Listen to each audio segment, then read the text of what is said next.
Él es Fernando Sliarewski, periodista, analista internacional, a quien saludamos desde aquí. Buenas tardes, Fernando. Nidia está aquí saludándote. ¿Cómo estás?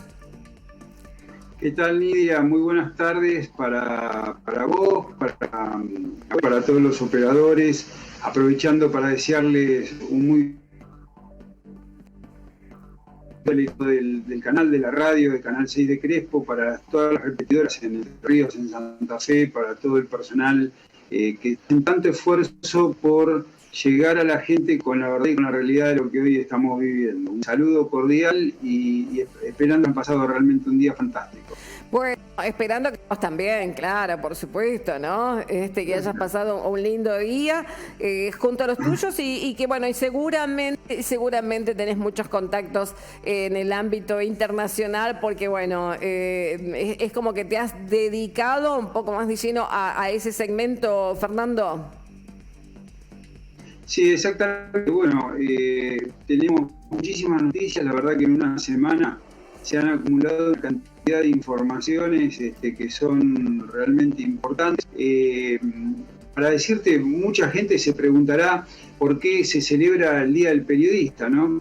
Y básicamente el Día del Periodista a nivel mundial no se celebra el 7 de junio, se festeja el día 8 de septiembre, básicamente en homenaje al periodista checo Julius Fusik, que fue ejecutado por los nazis ese mismo día, pero en el año 1943. Sin embargo, en Argentina hemos elegido otra fecha en el calendario, especialmente el día 6 de junio, que fue que fundó el entre grandes plumas con el propio Manuel Belgrano y José Castelli. Nosotros estábamos para esa época, pero bueno, ellos hicieron el génesis de todo este periodismo que viene su tradición, su en función de los de la de nuevos medios, donde toda la gente tiene la posibilidad de poder desarrollar de convertirse en periodista. Así que me están copiando, ¿no es cierto? ¿Bien? Ajá. Sí, sí, sí. Sí, Fernando. Llega con alguna interrupción el mensaje, a ver si lo podemos mejorar para escucharte bien, ¿no? Escucharte bien y Sí. poder aprovechar esta posibilidad de conocer, ¿no? Esto que, bueno, vamos estableciendo para charlar, ¿no? Bueno, destacando, luego de esto que tiene que ver con el Día Internacional del Periodista. ¿Cuándo fue el fusilamiento de ese periodista checo, Fernando? El 8 de septiembre del año, el 8 de septiembre. Bueno, a ver, ahí se entrecorta. La adaptación del diario La por parte. ¿Se entrecorta? Bueno, vamos a ver si podemos reiniciar el diálogo. Bueno, si bueno, parece, a ver si así se te parece. Dale. Vamos a intentar reiniciarlo para, bueno, poder escucharte como corresponde. Bueno, mientras tanto, a ver, ahora mejoró. Bueno, todo depende un poco de las señales. Hola, sí. Sí. Yo no tengo señal, no tengo el retorno, ¿no? Ah, pero bueno. Bien. Bueno, a ver, ultimamos por privada.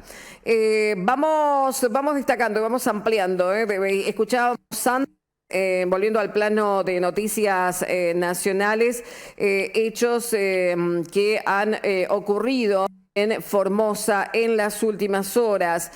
Sigue el escándalo en esta provincia, la detención de un empresario gastronómico.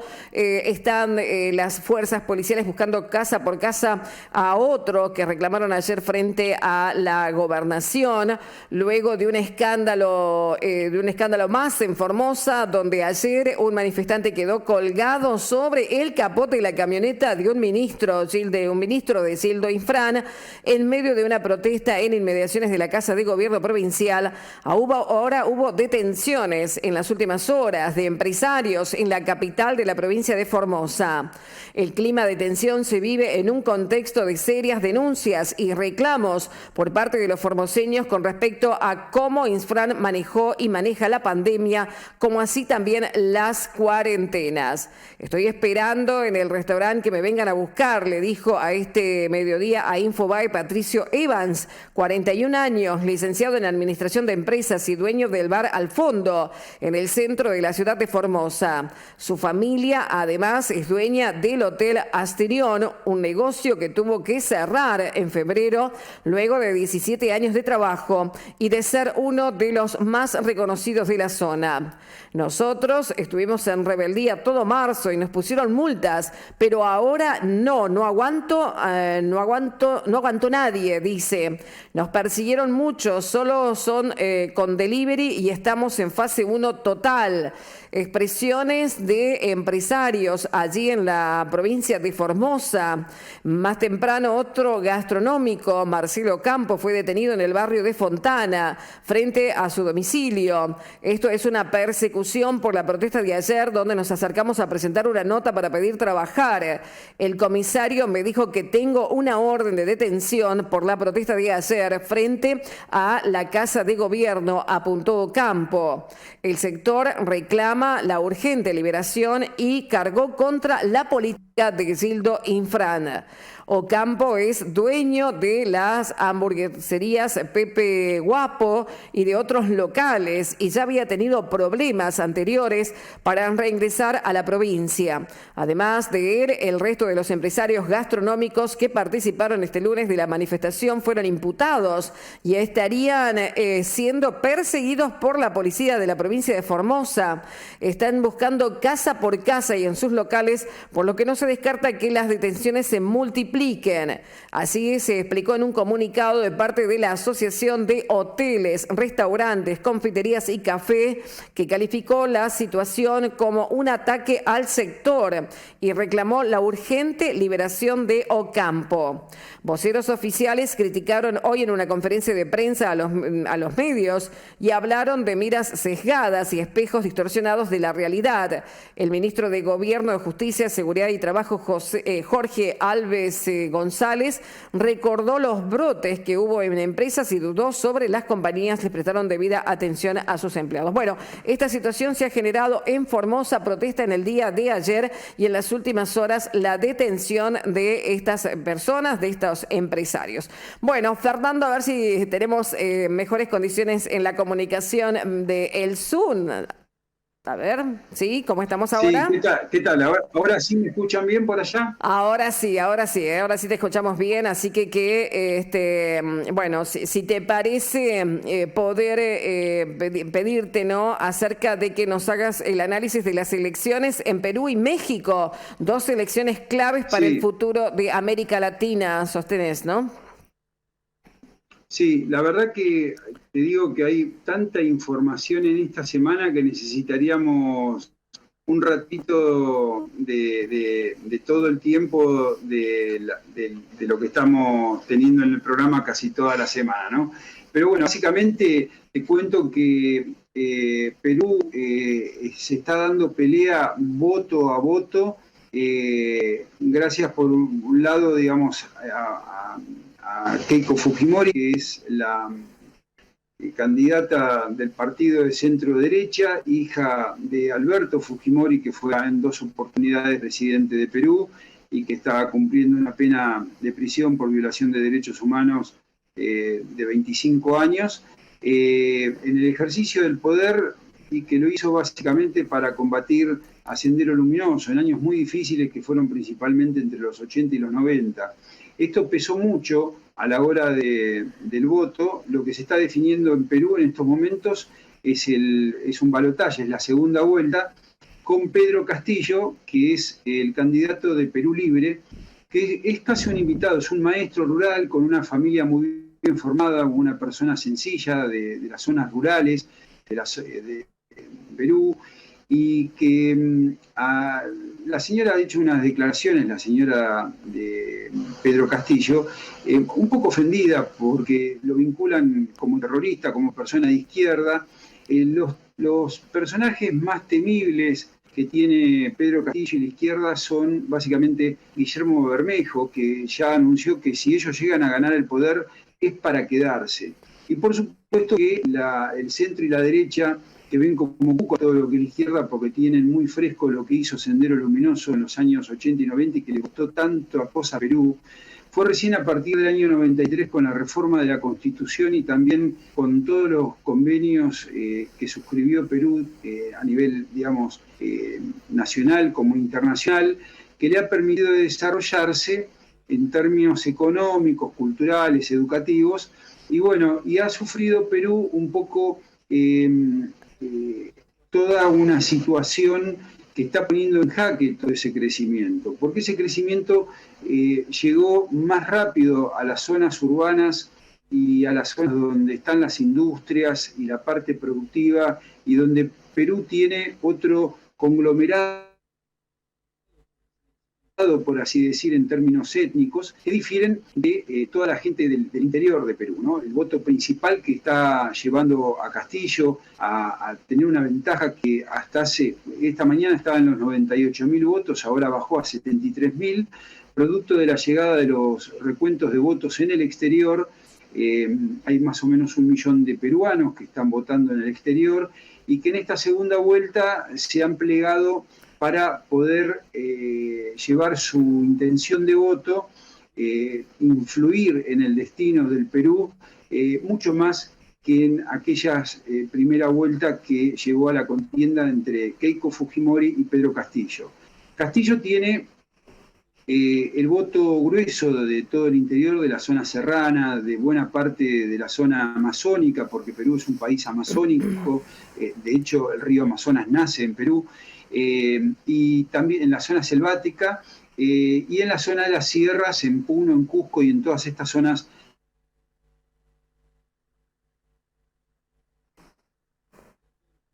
que a todos los turistas argentinos nos gusta visitar cuando vamos a conocer Perú.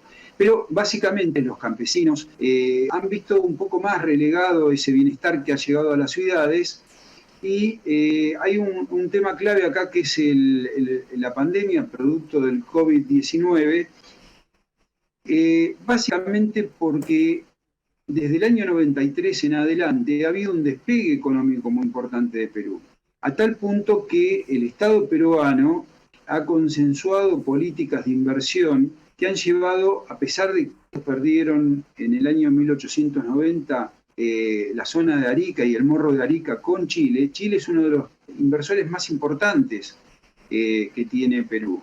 Y esto ha tranquilizado los mercados, esto permitió unas inversiones realmente muy importantes, se llenó la región, desarrolló las economías regionales, pero toda esta construcción que tiene más de 30 años generó que mucha gente pobre pasar a ser de clase media baja o de clase media media. El problema fue que todavía no estaba del todo consolidado y la pandemia generó que en solo un mes 3 millones de personas pasaran a ser pobres de nuevo. Y estas elecciones, esta segunda vuelta, han sido dominadas por ese grito de bronca, tal vez con un toque de resentimiento incentivado por estos grupos neomarxistas y a los cuales se sumó también la aparición nuevamente de Sendero Luminoso, que hace cosa de unos días ejecutó un atentado y donde murieron 18 personas en la zona de Ayacucho, y por lo tanto todo esto es un signo de interrogación para el electorado peruano. Pero estas 3 millones de personas son las que hoy están votando también por Pedro Castillo, aparte de la gente que vive en las zonas rurales, y ellos han exacerbado un poco esta comunicación, estos mensajes que realmente no difieren de los mensajes que uno puede escuchar en los países. Como veníamos abordando los últimos 2 martes, vamos encontrando cosas que son coincidentes a otros países. Fernando, vos decís que Perú logró en las últimas décadas un cierto bienestar económico, pero que la pandemia hizo que muchos que habían podido ascender en la escala social tuvieran que retroceder. ¿Esto a qué se debió? ¿Al mal manejo de la pandemia? ¿Una situación que les afectó desde el punto de vista sanitario y complejizó lo económico? ¿Qué es lo que sucedió allí? Mira, la pandemia ha sido una bisagra para todos los gobiernos, para el oficialismo. O sea, a todos los que les toca gobernar en pandemia son responsables de la situación en cualquier país. La gente los hace responsables. No es que sean responsables porque hay países donde se ha gestionado mejor la pandemia que en otros. Sin embargo, no importa si son de centro, de derecha o de izquierda, en todos los países los gobiernos que les tocó estar al mando de hacerle frente a la pandemia, está todo el mundo enojado con los gobiernos. Esa es la clave de lo que está pasando. Hay otro elemento que no es menor y el cual refleja la simpatía y el voto de la gente del interior, del campesinado, de los cholos peruanos. Perú la semana pasada se festejó el Día de la Lengua y hay 29 lenguas, inclusive los noticieros de los medios televisivos en Perú, que ha mejorado muchísimo. Para los que hemos tenido la oportunidad de viajar varias veces a Perú, también en tarea periodística, a mí me tocó la primera vez en el año 1985, pleno época de Sendero Luminoso. Regresé para la toma de rehenes en la Embajada de Japón. Ese es un tema que lo podemos abordar en otra oportunidad, pero básicamente ya ahí se percibía el cambio que había sufrido Perú en el buen sentido y en crecimiento, y la clave del triunfo, por ejemplo, de Alberto Fujimori, el padre de Keiko, cuando le ganó a Vargas Llosa, fue que la gente del interior se sentía identificada étnicamente con un japonés. Era más parecido el japonés al cholo de campo que Vargas Llosa, un señor de saco y corbata tan culto que representaba mejor a la gente de la ciudad y a los círculos que todavía muchos siguen teniendo esa estirpe aristocrática. Estamos hablando de la clase media, media alta y clase alta de Perú, donde el virreinato del Perú llegó a concentrar casi 1.100 carros de carretas, carruajes. O sea, tiene la colección de todos los virreinatos y el patrimonio arquitectónico más importante de todos los virreinatos. Entonces, todo esto que hace a la cultura de Perú marca también una grieta entre lo que es la gente de las ciudades y del interior, y por ese lado también la intención de voto le está favoreciendo ligeramente a Castillo. No pasa lo mismo, o sea, la parte étnica, la parte de los 3 millones de pobres que volvieron a caer del sistema y que saben lo que es el sacrificio de tratar de mejorar, y bueno, y eso, hay una contraposición a eso, que son los votos, que es la última apuesta que tiene hoy Keiko Fujimori para tratar de recuperar algo del terreno perdido. Hasta ayer, al mediodía, Keiko iba ganando, y bueno, parece que le sacaron, yo venía en un programa radial de acá de la zona, que se puede dar se está dando de hecho un fenómeno muy parecido al que pasó durante las elecciones que tuvo Fernando de la Rúa con Duhalde, ¿no? En la primera, allá antes del en el 90 y finales de los 90. Alianza a Graciela Fernández Mejide, que iba ganando por 2,5 puntos, 3 puntos, y terminó ganando Carlos Rucauf del Partido Justicialista por casi 7 puntos de diferencia. Claro, todavía no habían contado los votos que venían del interior de la provincia de Buenos Aires, donde tampoco Graciela Fernández Mejide tenía los niveles de fiscalización que sí tenía un partido tan establecido. Eso es lo que pasó también en Perú.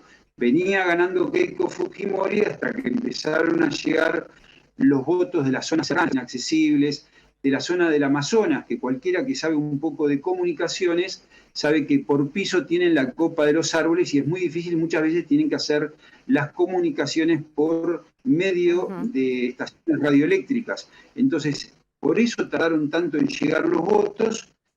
Castillo dio vuelta a la votación y bueno, puede ser que haya alguna sorpresa, pero en realidad casi te diría que es la izquierda la que ha ganado las elecciones en Perú. Un gobierno que va a tener por delante, cualquiera sea de los dos gobiernos, un trabajo muy arduo porque Perú no perdona a nadie. Bien, ¿cuándo tendría que asumir el nuevo presidente? Ya sea que asuma Pedro Castillo o gane Keiko Fujimori, que es, calculo que va a haber unos 50.000, va a quedar unos 50.000 votos abajo nada más, viene cortando en las últimas 4 o 5 horas algunos votos, producto de los votos del exterior, lo harían el día 28 de julio, que es cuando se celebra en Perú el Bicentenario, el grito de independencia que proclama el general San Martín en Lima. Te cuento que San Martín estuvo 8 meses en Huaura y entre el día 8 y 13 de noviembre de cada año se celebra la llegada del general San Martín a Huaura, que es en el norte del país, con una fiesta donde muchos empleados municipales y gente del ámbito también privado se disfrazan de San Martín, de la gente que lo va a recibir. Hay una casona que está frente a la Plaza de Armas en este pueblo, que ya la han reciclado para los festejos del Bicentenario, y ahí es donde San Martín proclama el primer grito de independencia del Perú, se establece 8 meses y después comienza la campaña. San Martín llega por mar a Perú con la flota donde embarcan con todos los argentinos, los chilenos, camino desde Valparaíso hasta Perú. Así que hay una historia muy linda para contar, hay que estar muy atento a los festejos que se van a hacer. Y bueno, y también hay un nerviosismo y un problema de protagonismo, ¿no? El presidente en esta fiesta del Bicentenario. Bueno, pasamos a México, donde también es noticia con motivo de lo que son elecciones y específicamente esta consulta, ¿no? Sí, México, bueno, tiene una alianza que es Andrés Manuel López Obrador, AMLO, como le dicen en todos los medios, para que es el acrónimo de su nombre, para no pronunciar tan largo. Él ganó las elecciones hace 2 años con un promedio de votos de 4 o 5 puntos de diferencia. López Obrador ganó con un poco más del 52% contra el 48% que tenía la oposición. Y la estrategia de la oposición, o sea, en estos momentos, para poder definirle a la audiencia quién es López Obrador, es un partido de centro-izquierda, el Morena, que ha hecho un acuerdo con el Partido Verde, un acuerdo que está tambaleándose, pero se han presentado los dos juntos y si bien han conservado la mayoría en la Cámara de Diputados, y México es un país federal que supera ya las 100 millones de personas, necesitaban para tener el control total los 2/3 para poder hacer las reformas que ellos querían hacer a nivel de la Constitución, 334 escaños. No han llegado, han estado prácticamente 100 escaños abajo, y lo cual ha llevado una gran tranquilidad a la oposición, a la gente de México y también a los mercados. Esto es importante, pues es el patio trasero, digamos, de Estados Unidos. Hoy está en México la vicepresidente Kamala Harris, está, después de haber estado 2 días visitando Guatemala, con un proyecto que ya está, digamos, prácticamente cerrado, no solo con México, sino también con Guatemala, con lo que se llama el Triángulo Norte, Guatemala, Honduras y El Salvador, por todos los problemas que tienen que ver con esto que está pasando. Ya con esto no tiene las manos tan libres López Obrador para poder hacer las reformas, que por ejemplo, las mismas reformas que quiere hacer Pedro Castillo, que es de izquierda en Perú, que tienen básicamente que ver con una reforma constitucional, en el caso de Perú y de México, con una reforma agraria en el caso de Perú, que pone nerviosos a muchas personas, Y otro tipo de reformas que hacen también a la parte educativa y económica. En la parte económica hablaban ya de estatizaciones, de nacionalizaciones en el caso de Perú. El encargado de la parte económica salió a desmentirlo, a tranquilizar las cosas. Y en el caso de México se le juntaron a López Obrador el tradicional Partido Revolucionario Institucional, que estuvo más de 70 años en el poder, hasta que ganó Vicente Fox, el PAN, que es Vicente Fox, y el PRD también, que son partidos que son no son opuestos, pero tienen sus grandes discrepancias que las han dejado de lado para unirse y poder torcerle el brazo a López Obrador para que no se vaya al tacho de basura toda la economía y el bienestar que han conseguido los mexicanos. López Obrador viene en caída en estos momentos por todos los cambios que está haciendo y también producto de la pandemia. México tiene más de 240.000 personas que han fallecido. Perú tiene el récord mundial de muertos en relación también a su población. ¿Cuántos y muertos? Lo que ha pasado es que en estos momentos 189.000. Perú. 189.000 personas. Sí, Perú tiene 189.000 muertos, mientras que tiene 223.000. Pero en cantidad, en proporción a la población, sí, en proporción a la población. Claro, está bien, sí. Así que en estos momentos la oposición logró ganar. A ver, se eligieron 15 para 15 estados, 15 gobernadores, se eligieron casi 1.300 ayuntamientos o municipalidades, y se renovaron la totalidad de los escaños en el Parlamento. Por lo tanto, López Obrador no se hizo de la mayoría, ni siquiera con la alianza con el Partido Verde, y la oposición, por lo menos, tiene que dar la última palabra. Ya se sabe que no va a haber cirugía mayor en nada a lo que los mexicanos están acostumbrados. Esto es una gran tranquilidad para todo México, un dolor de cabeza futuro para la parte de seguridad. En estos momentos hay un problema de seguridad bastante grave en México. Es el peor momento de la historia de México en cuanto a la violencia. Han asesinado más de 80 candidatos durante estas elecciones, y eso pone al descubierto cómo se ha involucrado el narcotráfico con la política. Cada vez es más evidente, y esto lo podemos ver también en Perú, que el crecimiento de la izquierda tiene que ver también con el crecimiento de los carteles del narcotráfico y del negocio, sobre todo tomando en cuenta los últimos procedimientos, los últimos operativos, la incautación de droga, que han hecho en Perú y en Colombia también, ¿no es cierto? Que es como que está creciendo, hay una efervescencia también que tiene en México, que ver con esto. También en México, bueno, fue noticia días pasados, ¿no? Por la cantidad de candidatos que habían sido asesinados, ¿no? De postulantes a estas... Exactamente. Eso también fue noticia, ¿no? Ajá. Sí, más de 80 candidatos han sido asesinados, y esto se debe principalmente a la alianza, a los intereses que tienen los carteles del narcotráfico con, o sea, el que vive es el que con el que simpatizan los carteles, ¿no? Al que le pegaron duro no era conveniente. Así que es más que evidente que el que sigue moviendo la cola, por así decir, es el que lleva la parte buena, digamos, en esto, ¿no?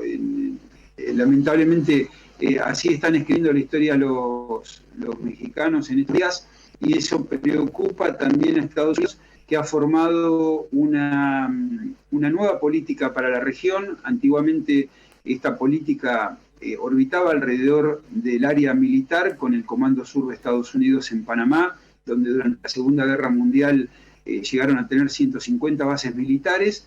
A raíz de la devolución del Canal de Panamá, a pesar de que siguen vigentes los tratados, ¿no? Pero se retiran todos los norteamericanos, y el Comando Sur pasa a establecerse territorialmente entre Florida y Puerto Rico.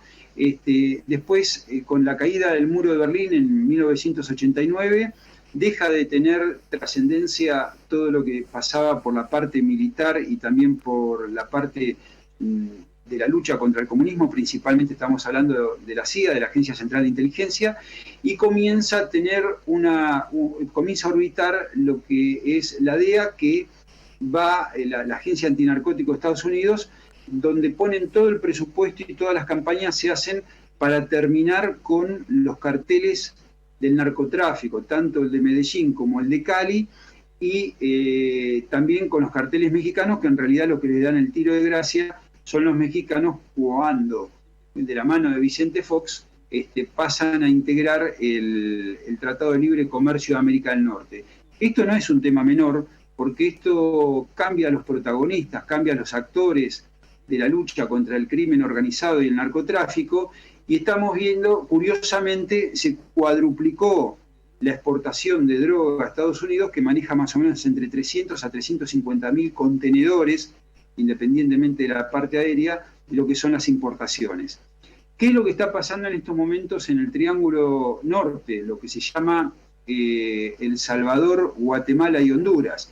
Bueno, que hay un presidente, o sea, siempre América Latina no deja de dar noticias, que es el presidente de El Salvador.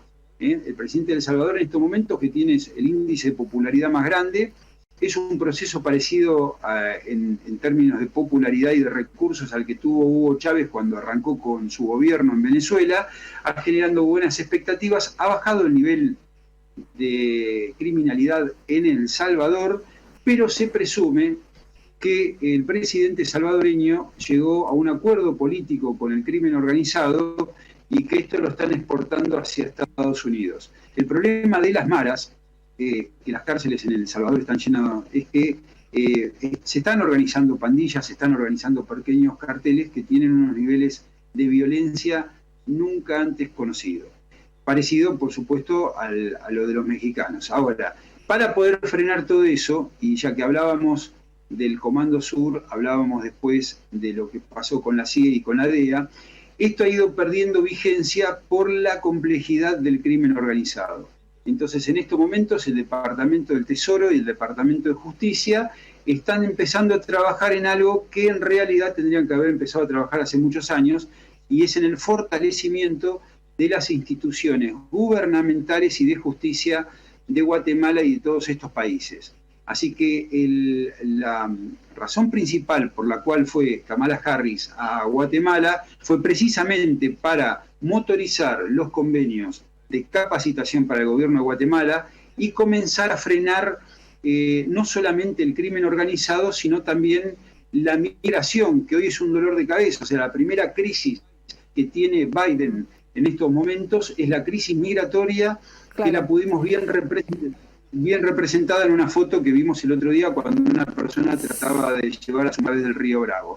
Así que bien, en estos momentos... Bien, bueno, pudimos Fernando, observar, ¿no?, que en Guatemala hubo una protesta, ¿no? Como reprochando la presencia de Kamala Harris allí, como diciendo que Estados Unidos se está entrometiendo en una cuestión muy intrínseca, muy de puertas hacia adentro de Guatemala, ¿no? Pero bueno, como vos lo explicabas, allí hay un problema que Estados Unidos quiere de algún modo, digamos, afrontar, que es esa gran cantidad de inmigrantes que ingresan a los Estados Unidos en búsqueda de posibilidades de trabajo, de vida, que no la ofrecen estos países, ¿no? Por empezar México, por empezar Guatemala, El Salvador y bueno, todos estos países, ese triángulo que hablas allí, ¿no? Sí, la razón principal de puertas afuera de la vicepresidenta de Estados Unidos, Kamala Harris, que fue y dijo en una conferencia delante del presidente guatemalteco, dijo: no vengan más, al que llegue a Estados Unidos ilegalmente lo vamos a deportar. Y por supuesto, esto no es muy agradable de escuchar para cualquiera. Hay mucha gente de Guatemala que sin futuro, sobre todo la juventud, está tratando de emigrar a Estados Unidos, para lo cual tienen que pasar por México, y ahí es donde hacen el negocio con la mordida, la policía, la migra, entre comillas, Claro. y también los traficantes de personas. Este es un problema, una mafia que ha crecido y que está muy vinculada al crimen organizado y al narcotráfico. Así que en este momento la idea es poder neutralizar, digamos, que la gente viaje a Estados Unidos, para lo cual ya se hizo un plan de inversiones en Guatemala y poder contener a toda esa masa de gente que, bueno, es un signo de interrogación. Hay que ver cuánto tarda en llegar las inversiones, qué tipos de inversiones va a haber y cómo esa gente va a poder quedarse en Guatemala, a diferencia Bueno, y siempre de poder viajar a un mejor horizonte en Estados Unidos. bueno, o sea, las inversiones provienen de los Estados Unidos, sería. Exactamente, Bien, sí, son inversiones del sector privado de Estados Unidos, y van a tratar digamos, de repetir la experiencia tan positiva que tuvo Estados Unidos en México con las maquilas. Vamos a ver de qué se tratan estas inversiones. Va a ser bajarle un poco de libras de presión al neumático, por así decir, pero bueno, es la única que le puede quedar. Claro, la única salida que queda, digamos, para evitar todas esas corrientes porque migratorias. es una marea humana lo que está llegando a Estados Unidos. Y realmente esto hay momentos en que ya se ven bolsones de pobreza en Los Ángeles, por ejemplo, que esto no se había visto nunca. No te lo van a mostrar nunca en una película, pero cualquier turista que va o vas a visitar un familiar que vive en California, hoy ve pobreza que era inimaginable hace 20 años atrás. Está bien. Bueno, tal vez sea el momento en que reacciona los Estados Unidos para evitar todas estas corrientes inmigratorias que después no tienen posibilidades laborales allí en el país del norte. Bueno, y así ocurre también de África hacia Europa, ya lo contabas días pasados, ¿no?